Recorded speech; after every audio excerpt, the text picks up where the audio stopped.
Tere!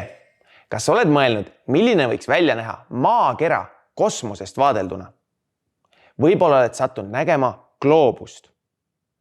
Olgu see siis koolis või kodus, kuid kui sul veel kodus iseenda isiklikku maakera mudelit ei ole, siis täna räägimegi sellest, kuidas see endale valmistada. Kõigepealt peame aga õppima joonistama maailmakaarti. Nii et otsi välja paber ja paar kirjutusvahendit ning hakkame pihta. Esimese asjana kanname kaardile ekvaatori.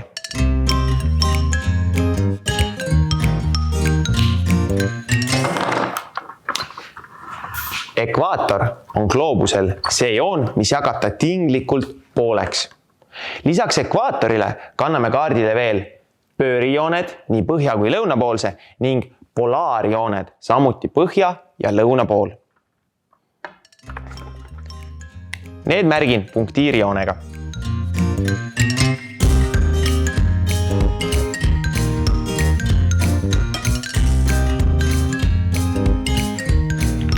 Nüüd on meil kaardile kantud kõik olulisemad horisontaalsed jooned. Lisame siia veel ühe püstise ehk vertikaalse joone ning sellega tähistame nullmeridiaani. Gloobuse peal jookseb ta siit.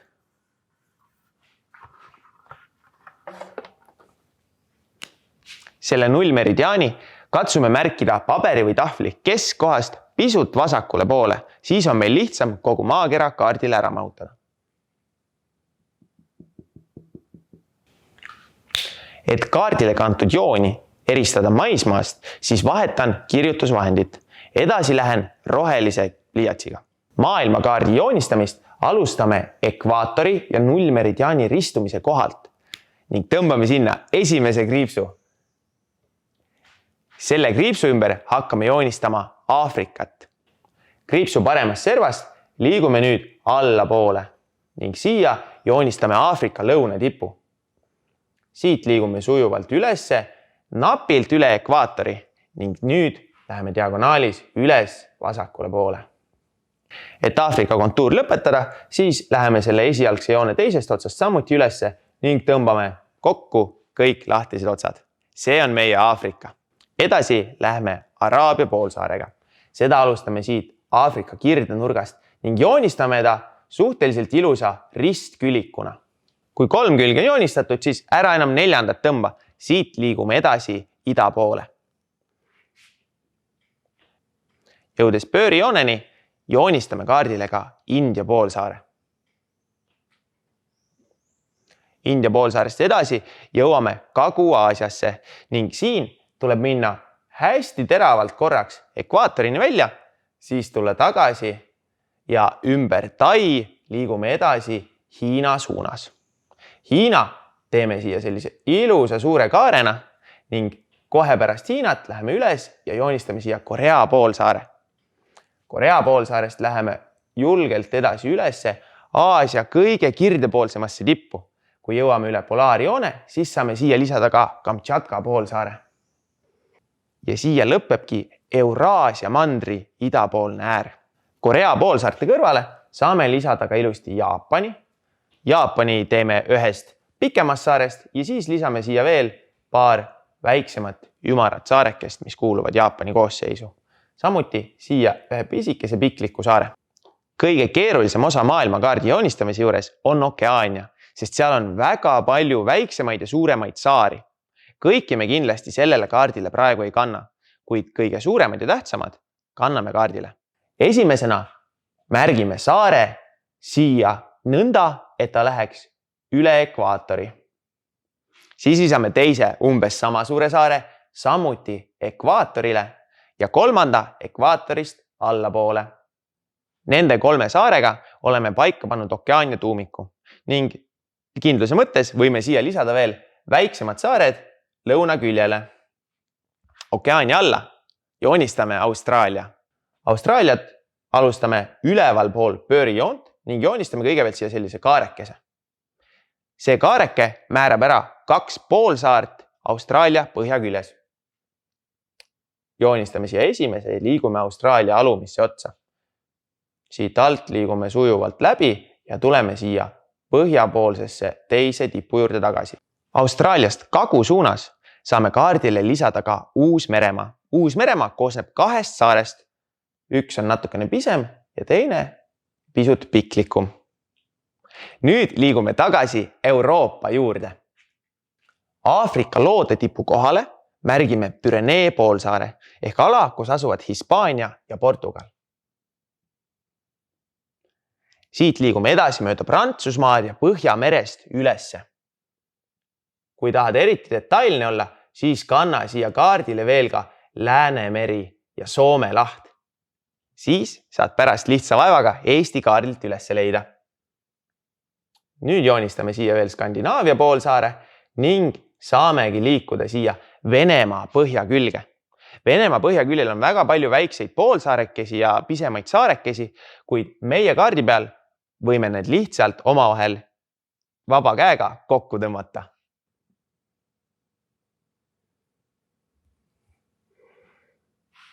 Nüüd on Euraasia manner ka peaaegu kaardile kantud.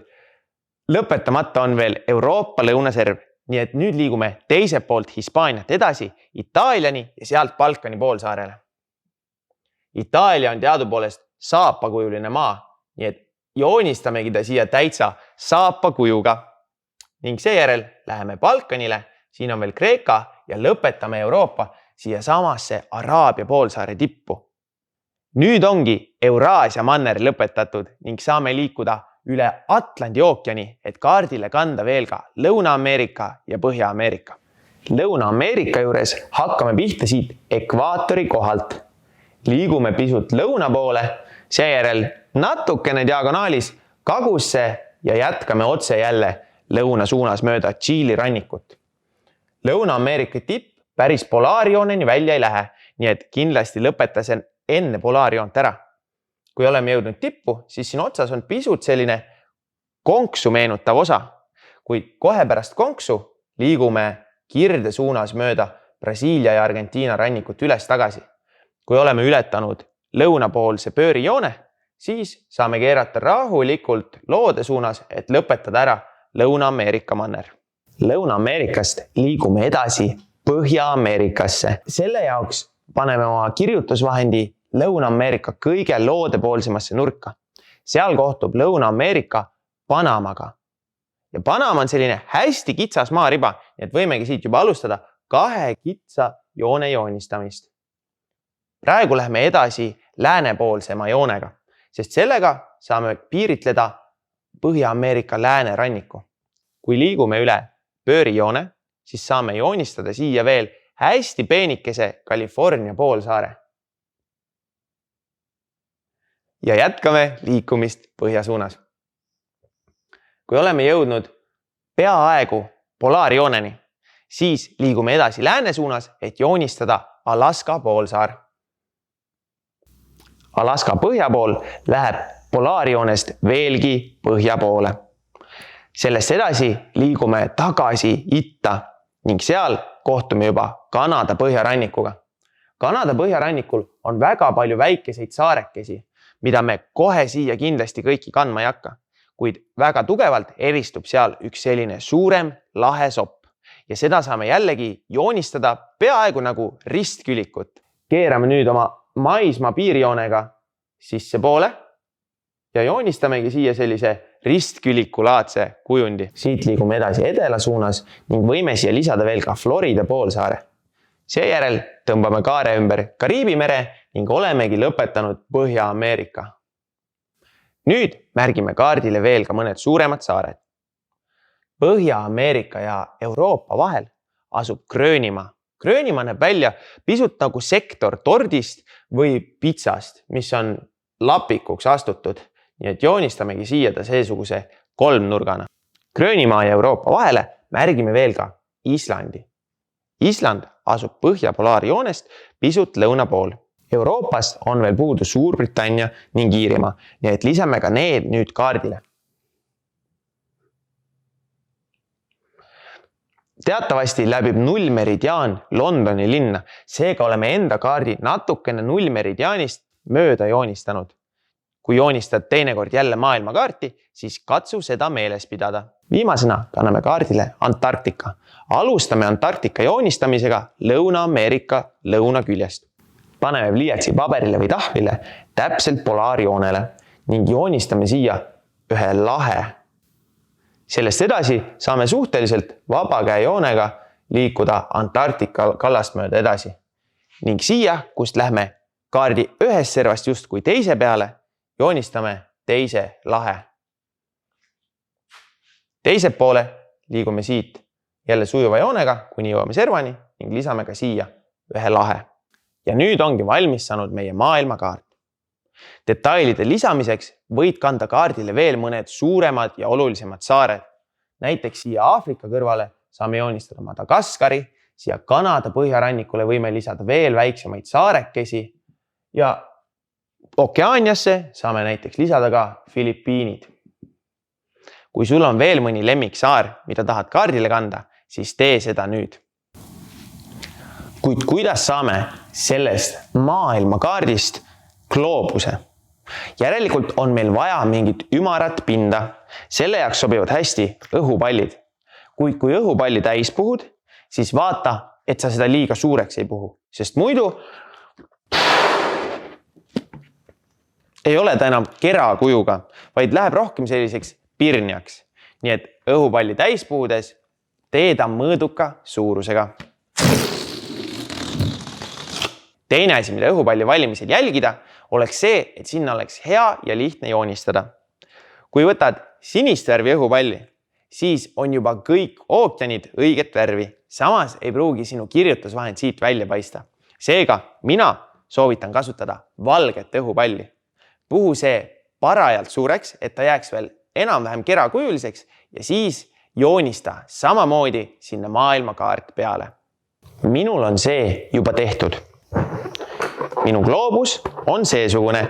Kui paneme ta kõrvuti päris gloobusega, siis väga palju erinevusi justkui ei olegi. Kui tahad, võid ka siin ookeanid värvida siniseks ja maismaa roheliseks. Kui võrdled enda gloobust ja maailmakaarti, siis on siin mõned erisused. Näiteks Antarktika on gloobusel kordades väiksem kui kaardil, sest kaardi peal on ta väga suureks ja laiaks venitatud. Teine asi, mis gloobuse puhul silma paistab, on see, et see ei saa otsa. Ükskõik kui palju sa selle peale edasi või tagasi liigud, siis tuleb kogu aeg uus maismaa või ookean vastu. Nii on ka päriselt maakera puhul. Ja kõige suurem probleem kaartide joonistamisel tekibki sellest, et kuidas me kera saame panna paberi peale.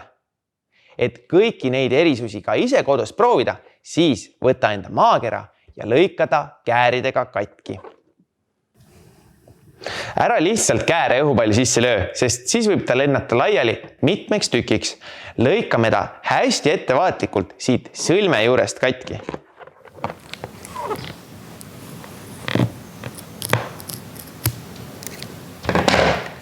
Nüüd lõikasin õhupallil otsa ära ja laseme temast vaikselt õhu välja. Selline on minu väike maakera. Et temast nüüd maailmakaart teha, siis lõikame ta katki Vaikse ookeani keskelt. Siis asuvad ka selle katki lõigatud maakera servad samas kohas, kus meie joonistatud kaardi servad.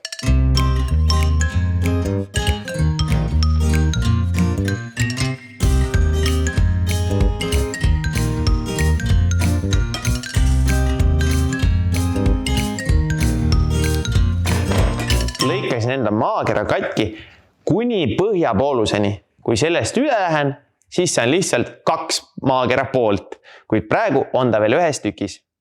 Kui nüüd seda õhupalli proovida laua peale laiali laotada, siis on see väga raske. Kuid kuna õhupall on veniv, siis saame teda erinevates suundades venitada. Ja nii näemegi, kuidas valmivad päriselus maailmakaardid. Võetakse samamoodi kera ja siis venitatakse see pilt kuidagi laiali, nii et me saame tast tasapinnalise kaardi.